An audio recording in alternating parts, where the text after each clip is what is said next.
করি, কিন্তু আমার মা বোনেরা যারা সামনে বসে আছে তাদের কোনো দলীয় পদ নেই। তারা দেশের নেত্রী বেগম খালেদা জিয়া এবং তারেক রহমানের মূল শক্তি। তারাই বারবার ভোট দিয়ে বেগম খালেদা জিয়াকে নির্বাচিত করে। কি করেন না? আপনারা ভোট দিয়েছেন 1991 সালে, আপনারা ভোট দিয়েছেন 2001 সালে, আপনারা ভোট দিয়ে নির্বাচিত করেছেন আমাদের প্রিয় নেত্রী, দেশনেত্রী বিএনপির চেয়ারম্যান মরহুমা বেগম খালেদা জিয়া, যিনি বাংলাদেশের প্রধানমন্ত্রী হয়েছিল। ঠিক না? মনে আছে আপনাদের? আপনারা ভোট দিয়েছিলেন 2008 সালে ব্যারিস্টার জমিরুদ্দিন সরকারকে, যিনি বাংলাদেশের স্পিকার ছিলেন। আপনারা ভোট দিয়েছিলেন 2018 সালে বিএনপির মহাসচিব মির্জা ফখরুল ইসলাম আলমগীরকে, যিনি বাংলাদেশের মহাসচিব ছিলেন। আপনারা 2018 সালে ভোট দিয়েছিলেন এই বাংলাদেশের 5 বারের মাননীয় জাতীয় সংসদ সদস্য গোলাম মোহাম্মদ সিরাজকে। কি মনে আছে আপনাদের? মনে আছে না?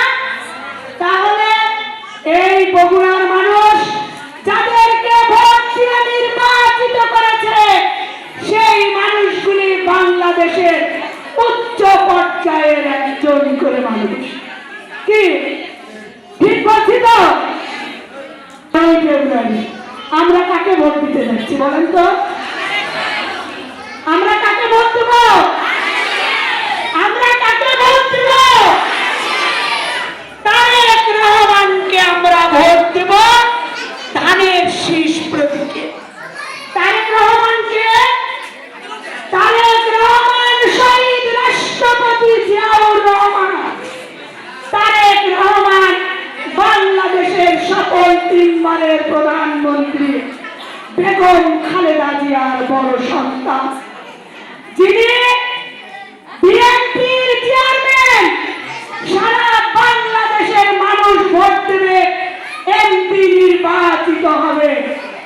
আল্লাহ যদি রহম করে 12 তারিখে বগুড়া সদরের মানুষ আমার সামনে, আমার যে মা বোনেরা বসে আমাদের বক্তব্য শুনছেন, আমার মা বোনেরা যে মার্কায় ভোট দিবেন, যে প্রার্থীকে ভোট দিবেন, উনি যদি নির্বাচিত হন, আল্লাহর রহমতে উনি হবেন বাংলাদেশের প্রধানমন্ত্রী। তাহলে কি আমরা বগুড়া সদরের মানুষ সবসময় আমরা ভাগ্যবতী নারী, তাই না? আমরা ভোট দিয়েছি, খালেদা জিয়া প্রধানমন্ত্রী হয়েছে। আমরা ভোট দিয়েছি বিএনপির মহাসচিবকে, আমরা ভোট দিয়েছি বাংলাদেশের স্পিকারকে। আমরা এবার ভোট দেব, আল্লাহ যদি রহম করে তিনিও বাংলাদেশের প্রধানমন্ত্রী হবে। ইনশাআল্লাহ আমরা পারবো তো?